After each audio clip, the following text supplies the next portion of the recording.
You've never seen brand new construction quite like this. Thoughtful details everywhere you look, artisanally crafted by one of the East End's top builders. Welcome to 27 Sunset Road in Sag Harbor.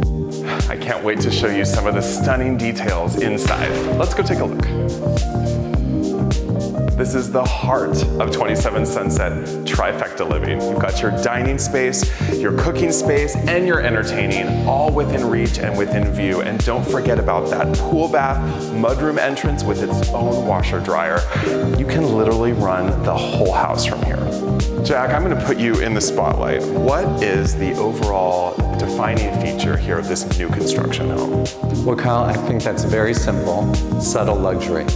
You have light lift relief modern molding here in this great room, beautiful shiplap wood on the ceiling, as well as the soft hand of the blonde wood on every railing on this tri-level residence. It truly is for a sophisticated buyer who appreciates the best.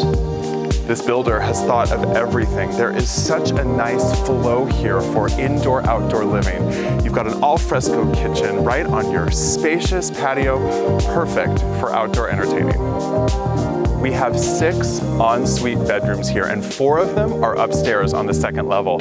And then there's this, a thoughtful, glorious plaza leading to your light-filled, finished lower level. I'm Kyle with the CJAC team of Compass in the Hamptons. Reach out to us for a private tour of 27 Sunset Road in Sag Harbor.